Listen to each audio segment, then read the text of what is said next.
podcast, and I call it the secret podcast because we don't put this out necessarily on all the all the regular avenues of podcasting.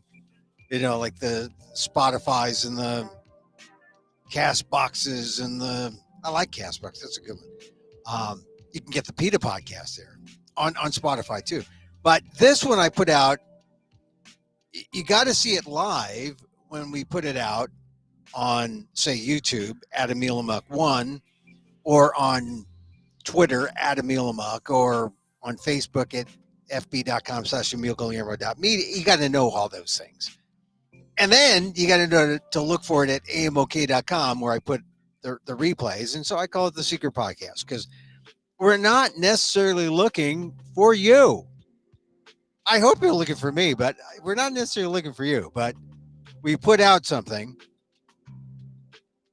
Emil Amok's Takeout, my takes on all things considerable. This is my secret podcast. And we go on at around 2-ish, except sometimes we jump the gun, right, and give you a little something extra at the top.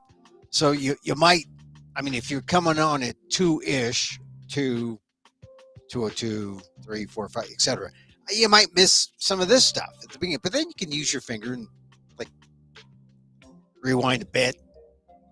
Anyway, what a weekend, huh? First weekend of Filipino American History Month, but also a deadly, tragic weekend in the Middle East. We'll talk about that, and we'll talk about Filipino American History Month, of course. And I don't want to say the big thing we're going to talk about, but it is my birthday today. All right, I say that because I have come to a new conclusion about my birthday.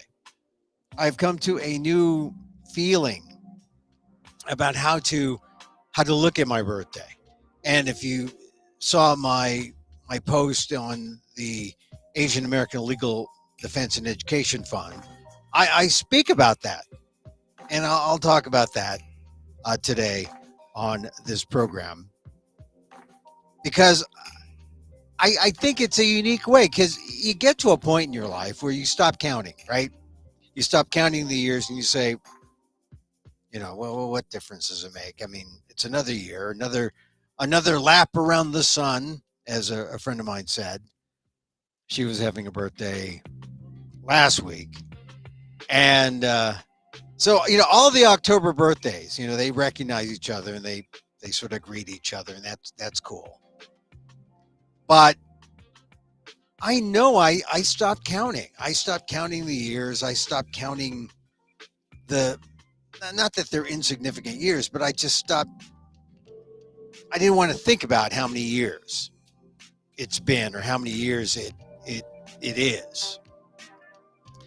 But as I mentioned on the Aldef blog today in I still call it a column. I've been writing a column on Asian American issues, news, and myself for since 1995, in various places. Actually, 91 if you count the monthly that I wrote for back in 1991. But so there's a picture of me and my father, and the piece is called "Recounting My Birthday," and a dispatch from an Asian American Filipino Israeli. We'll get into that in a second. But today, I think is the first time I've come out as 118 years old. That's how old I am. I'm 118. No lie. And I don't take this day off for Columbus. If I did, I'd take it for the indigenous peoples. The federal government hasn't renamed it for the indigenous peoples, but I would take this day off for me and my father. And I'll explain. See, if age is just a number, I like I said, I'd long reached this age where I just stopped counting. But now I found a reason to count each and every year with a kind of honor. And it hit me as I was preparing for the Filipino American National Historical Society webinar that took place this weekend on Saturday and Sunday. There was 2 of them. Dorothy Cordova, the co-founder of FONS, the Filipino American National Historical Society, she led the Saturday group, which attracted about 200 people, another 200 or so on Sunday that I led. And Dorothy took it from 1898, the Spanish American War, how it ended. The Treaty of Paris took place, and Spain sold the Philippines to the United States for $20 million.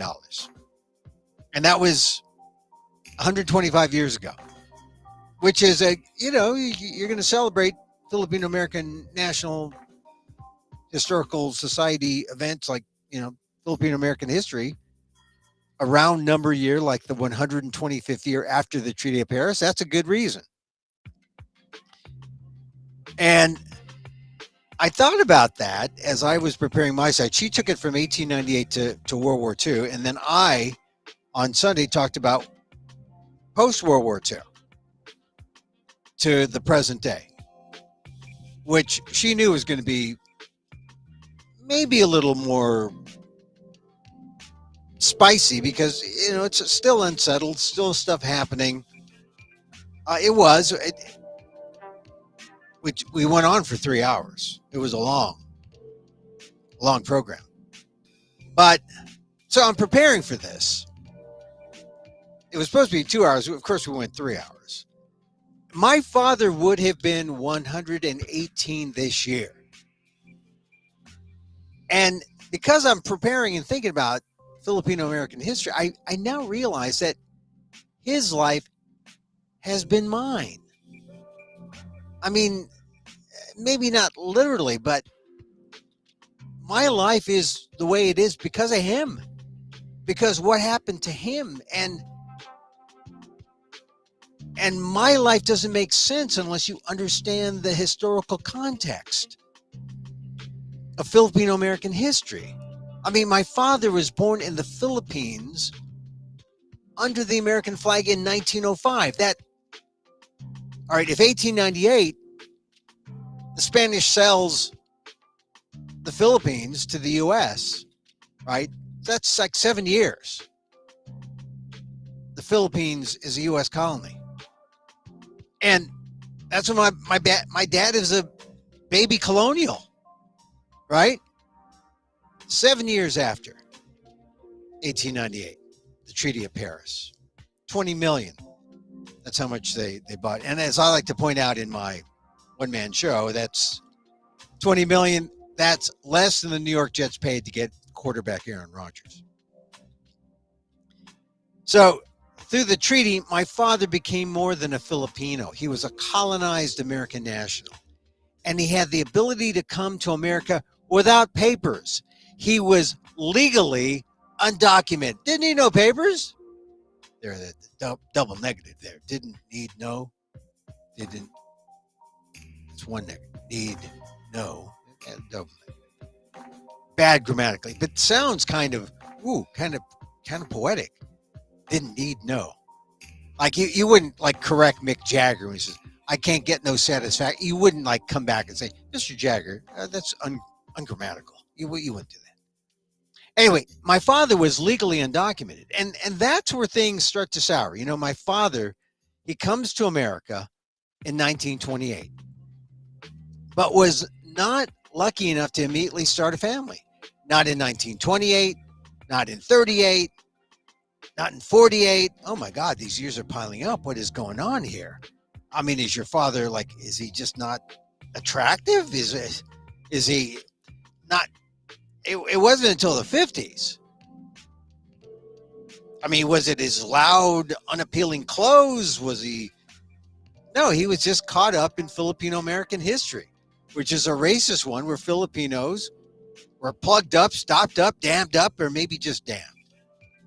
Men like my father were brought in to replace excluded Chinese and Japanese labor, which made the male-female ratio among Filipinos around 14-1.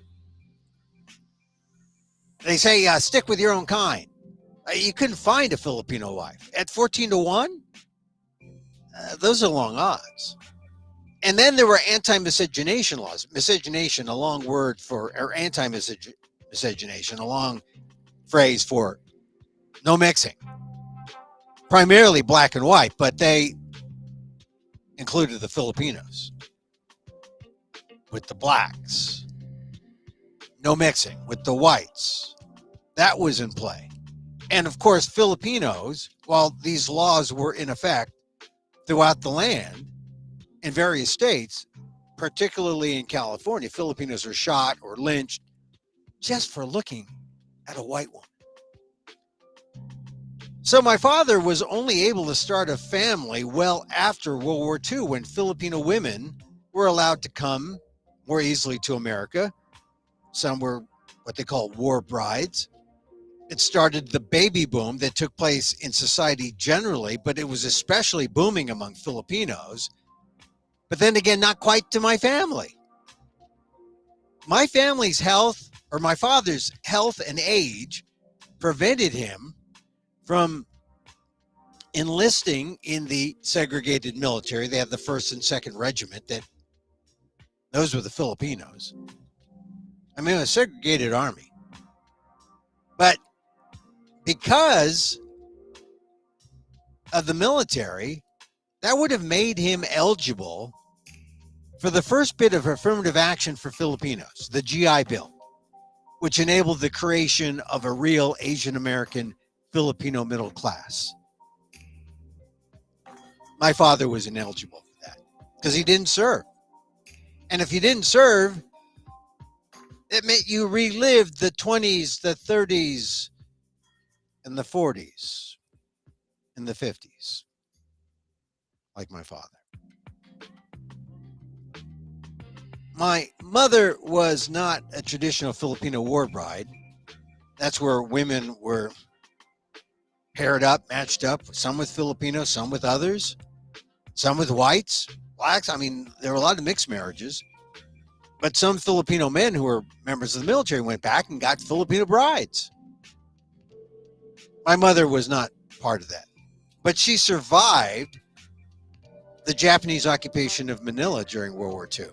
She hid under sewing machines at a seamstress shop to avoid being forced into becoming what was known as comfort women. There were Filipina comfort women at the time, not just Japanese or Korean or Chinese, the Filipina comfort women. She was saved by a Spanish colonial who took her under her wing and brought her to San Francisco. And then essentially she went on to Spain and left my mom in San Francisco. And there she met my father in the Filipino community of San Francisco in the 50s, well after the war. And that's how the delayed new Filipino American generation began. So I was a second generation after my father, who came in 1928, but born later in the 50s. Second generation, he was the first. I was always treated like my father's first generation.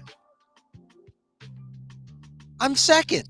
He was first, but I'm treated like the first. And that's Filipino American history, which has always controlled my life. Even when I break glass ceilings, I'm wounded by the shards. And such is my life. Second generation, treated like the first. And so I was thinking about this as I prepared the overall introduction to my second day of the Filipino American National Historical Society webinar. They call it Filipino American 101, Filipino American History 101. And post-World War II, really, which is the opening up of Filipinos in society, because post-World War II means the opening up of the quotas, because even though the Filipinos were made an exception after the 1924 law, later on, there were quotas applied to Filipinos, and it wasn't until 1965, the Hart-Celler Act, that the Filipino or the Asian American, or not Asian American, but the Asian quotas were eliminated, including the quotas that were placed then on Filipinos. The problem was the backlog. Sometimes you'd apply You know, in the 70s, it'd take you 20 years. You'd get to America in the 90s, as is the case with my new first generation Filipino Guillermos, the Guillermo family. So I'm thinking about all this. Filipino American History Month is October. And as I do and as I think about it, and this is not a matter of grievance, a matter of saying, oh, what a terrible, no, this just happened. This is what happened in history. Except no one knows about it. Not even Filipino Americans know about this. Certainly Filipino Americans who come post 65, post 85, post 2005, post 2015. Some of them don't even know these basic things that I'm telling you about. The first generation of Filipinos in large numbers that came in the 1920s.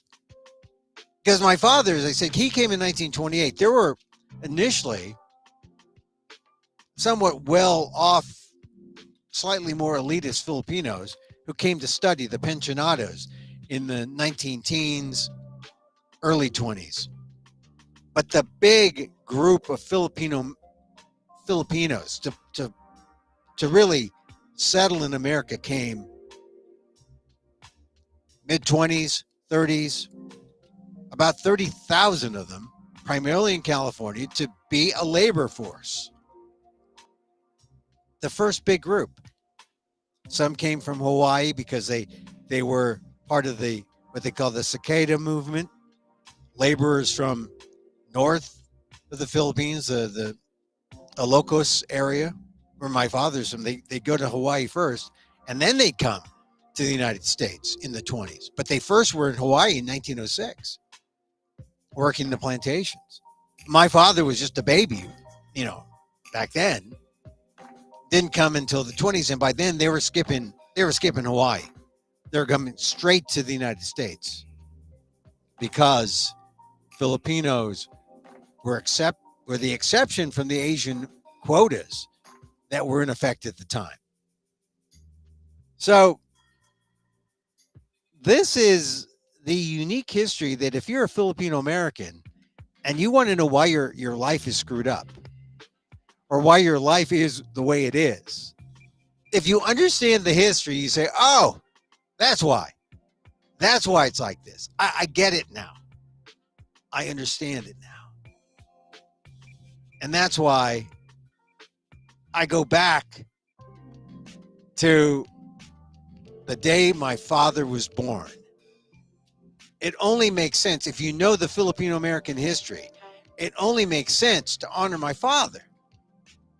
And my story begins with his story on the day he was born under the American flag in the Philippines, an American national, which is why I'm proud to honor on my birthday the actual day that I was born, but the year my father was born, 1905, which makes me 118 years old and counting gladly. I mean, no longer do I have this thing like, oh, I've forgotten how many years no, I'm 118. Because the stuff I've gone through, the stuff I've lived through goes back to 1905, the day my father was born under the American flag as an American national. I'm a teenager plus 118. It actually feels good. And I'll tell you, I always welcome and celebrate my birthday. But there's always a kind of dread about, another year, when it's just me. But now that I've expanded and I look at the whole darn thing and I see me for what I am, the son of an American colonial. Well, I just understand that I'm second generation and treated as the first. And so I just say, I'm just going to be first generation. Go back to 1905. I'm 118. Today's my birthday. I'm counting the years. Gladly. So happy birthday to me. Thank you if you have greeted me on social media or wherever. I'll still have a good time. I'll still celebrate. It's still great to be alive. Still great to be breathing. Still great to be here on the Secret Podcast. I mean, the proximity to real life and death. I mean, I'm far away from the Middle East as I speak, but it's going on now. And you see stories. I was just watching on CNN, Clarissa Ward, great reporter. I never met her, but they showed how she was under attack, or at least experienced the bombs and the barrage of artillery. And she was just walking with her crew, and they had to take cover. And they started running to get down on the ground. And it's just incredible. I mean, that's the one thing I didn't do. I mean, I've covered riots. I've covered prison riots. I've covered riots domestically in urban areas, but I was never sent to war. I missed out on on being embedded. I mean, that's one way NPR could have gotten rid of me. They said, oh, look, let's embed Emil. No, that was considered a feather in your cap if you could be embedded. But I was not lucky enough to cover war. But in some ways, you see, they'd say, oh, who wants to cover war? I've been in the Philippines and covered, mass protests that turned into some minor, not really rioting, but, when it takes a certain amount of guts and courage, to cover war, and luck that you would be given that responsibility to let people know what's going on the ground. It's so hard. We don't know. We know there are bombs. We know that there's war. I mean, the war in Israel started when the Hamas terror attacks were first made known around Saturday night Pacific time. We didn't hear about it until Sunday morning, right? A lot of people didn't hear about it until the next day.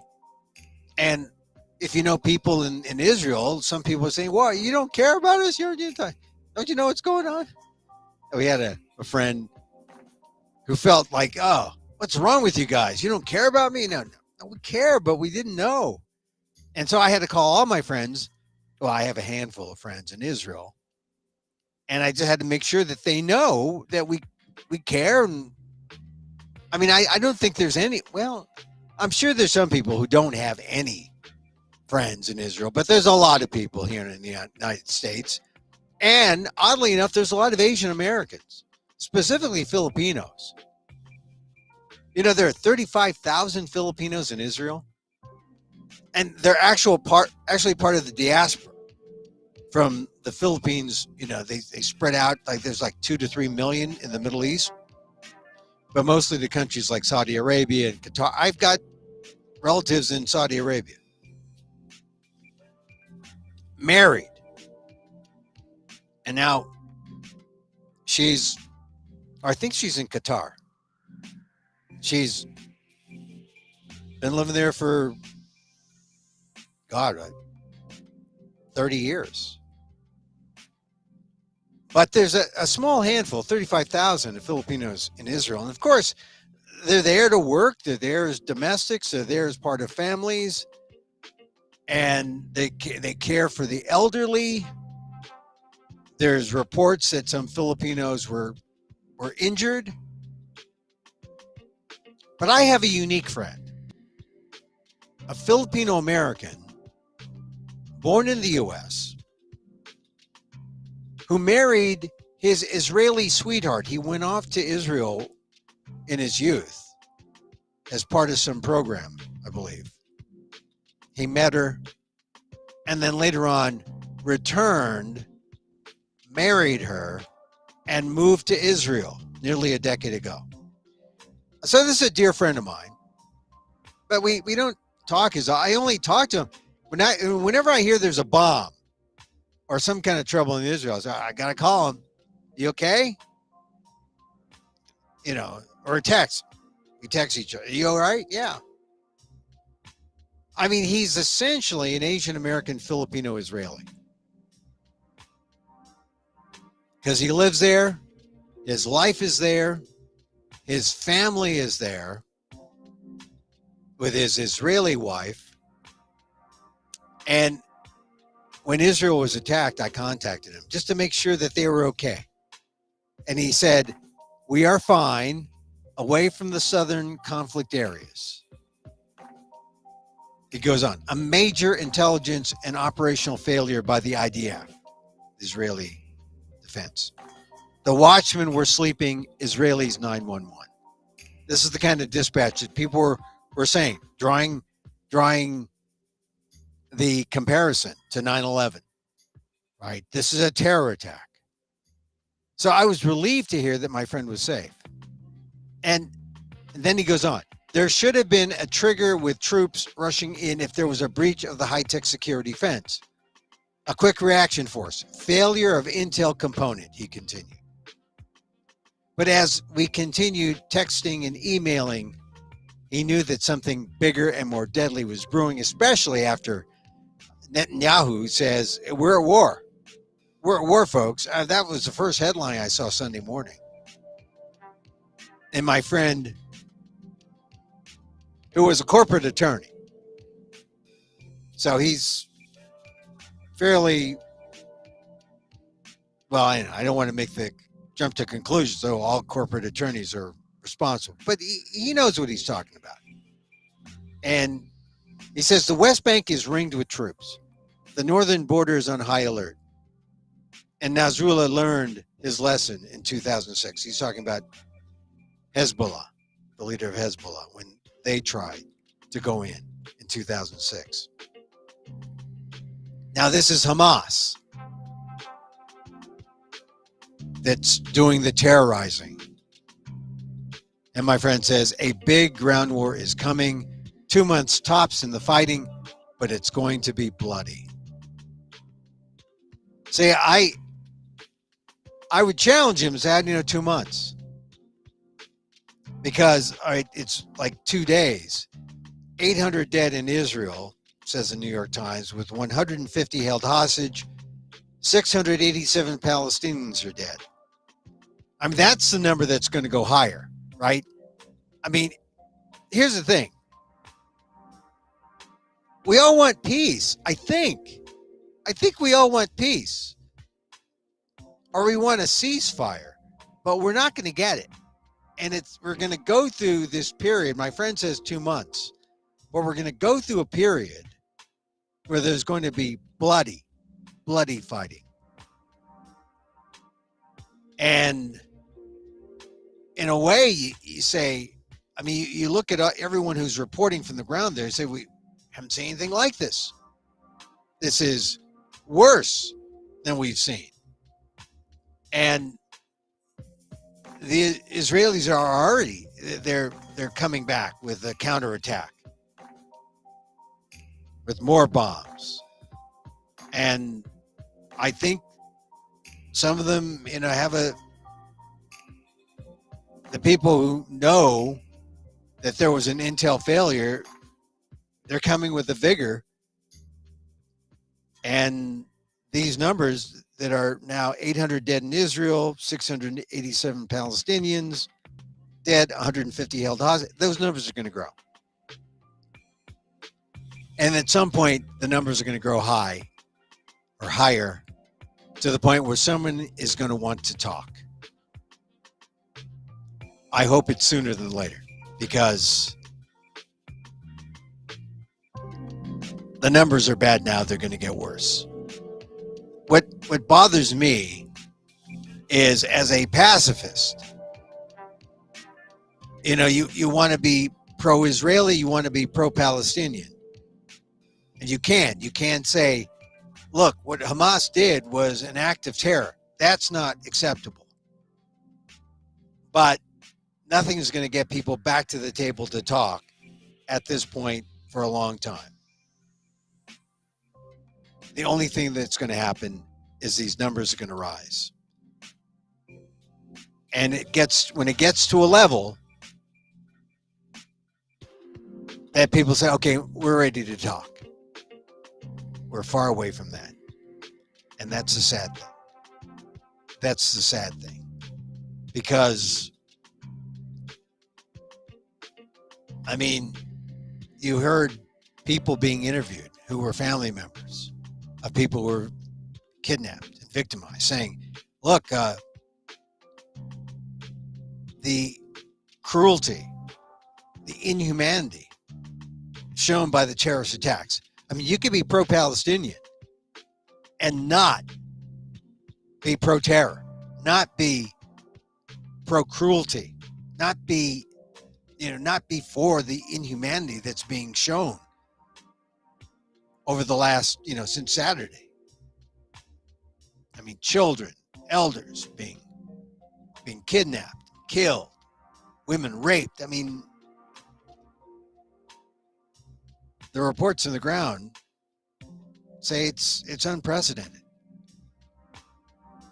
And I don't know how we get out of this until those numbers keep going higher. Like I said, New York Times reports 800 dead in Israel, 150 held hostage, 687 Palestinians dead. We're a long way from any kind of talk. We're a long way from any kind of negotiation. This is going to take some time. And so my friend says it's going to be bloody, this ground war. And I asked him if he was leaving for safety. And he said he'd canceled the planned trip to the U.S. I mean, it was planned, but because of the terror attack, no, they're not going. And he said he was sure he'd volunteer for security duties once things were organized where he lived. But he sounded clear and determined as an Asian American, Filipino, Israeli. We aren't leaving, is what he wrote. And I believe him. So I wish him safety, and we'll connect with him to see, because I know I'll know it's bad if the fighting reaches where he is, and when people become scared in his part of Israel, because the fighting seems to be centered toward the south around Gaza. However, there were reports that there were some missiles fired on the coast and up to the north, and then who knows? He says, my friend says, Nasrallah learned his lesson in 2006. Well, here we are 17 years later. What's he thinking now? So this is like the only thing anyone is really talking about now. Even though, yeah, there's a bunch of other news. I mean, they're still talking about the political stuff, about Steve Scalise trying to be Speaker of the House. I doubt we'll have one by this week. Robert F. Kennedy Jr. announcing a run as an independent. I don't know how that's going to help anybody, except maybe Donald Trump. Nikki Haley is said to have raised $11 million. Good for Nikki Haley, but I don't think she's the one. That's just a feeling I have. And then here's a story that's in the Times. Headline: Charles Feeney, who made a fortune and then gave it away, dies at 92. I don't know Charles Feeney, but he was a pioneer of duty-free shops and a shrewd investor in technology startups. He gave away nearly all of his $8 billion fortune to charity, much of it as quietly as he made it. He died in San Francisco. He was 92.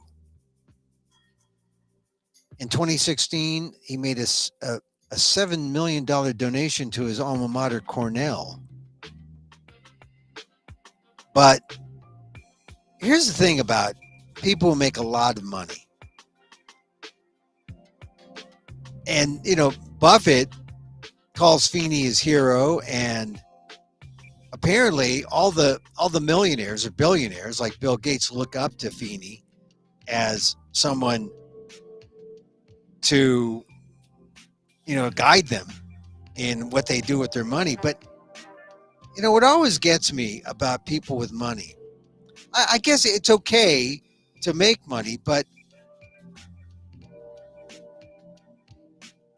the people who generally make money aren't necessarily nice people, but they end up giving away their money as a way of earning penance to redeem themselves.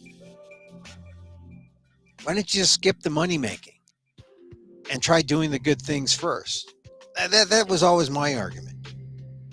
So, but I guess the rich people, they like that. I mean, that's what philanthropy is all about. But to me, it seems like you spend all your time making the money, then you give it away. Why not just do good first? Because not everything you did to make money was necessarily a good thing. And giving away the money doesn't undo what you may have done to get the money. Anyway, another justification that being modest, humble, middle class, having enough is enough. Do good. Do good instead. Do good first. Just an idea. Just an idea. So anyway, hey, listen, that's our show for today. I'm going to cut it short here. It's Filipino American History Month all through October. And that was wild yesterday. We had a 3-hour session with the Filipino American National Historical Society. And maybe people who went there will discover this. I'm going to Boston for something. I'll talk about that tomorrow. But it's another story session I'm doing. A story slam, I guess they call it. And I'll talk about that tomorrow. All right. Thank you for listening. Thank you for being here. Thank you for, if you wished me a happy birthday, you know who you are. Thank you. Much appreciated. Really. Really. And of course, what a gift to be able to wake up this morning and hear all the sports guys talk about the 49ers absolutely creaming the Dallas Cowboys. I mean, look, I lived in Dallas. I rooted for Dallas a little bit. But if you'll recall, in 1981, around this time in October, no one thought much of the San Francisco 49ers back then, the 81-82 season. They had a young guy named Joe Montana. And on October 15th, I remember because I was watching the game and seeing the 49ers annihilate, scoring 40, I think they scored 41 points against the Cowboys, and you knew that the 49ers were for real. And they went on to go to the 1982 Super Bowl, where they beat the Cincinnati Bengals. Joe Montana, Jerry Rice, they That was the combo. And I just had that feeling yesterday, October 8th, the Cowboys playing the 49ers and the 49ers creaming the Cowboys. I think it's going to, I feel good. I feel good that something good's going to happen to Brock Purdy and the 49ers. I think Brock Purdy is sort of like the second coming of Montana. And I think people are realizing he's better than the last pick of the draft, Mr. Irrelevant. And I think barring injury, good things are going to happen to the Niners. And so it was kind of a nice birthday gift to like wake up and all the sports shows we're talking about. Oh, those Niners, oh, beating the Cowboys. Anyway, great sports week. And then the Warriors are playing. So a good Warriors season, a good 49ers season will make up for a terrible Giants season. And I know I told some friends that I'd sworn off sports. I sworn off a dependency on sports. But I still like to watch it. It's still part of me. Anyway. All right. We end these programs with a little loving kindness, a little metta, they call it. And I want to end also with a little gratitude. I want to thank Fonz for the Filipino American National Historical Society for just for allowing me to be part of their Filipino American History 101 yesterday and through the weekend. It was great fun. And I think we're going to do more of it in the month, I think, or in the future. I'm doing something for the OLLI program, the OLLI program at UC Davis tomorrow. So we'll see what happens. OLLI. Those of you who know what OLLI is, you can look that up. And then if you're nimble, you can sign up for it. All right. We close with a little metta, a little loving kindness. And it goes like this. As I wish for me, I wish for you. May you be safe. May you be happy. May you be healthy. And may you live with ease. Emil Guillermo here. Till next time. Mahal kita.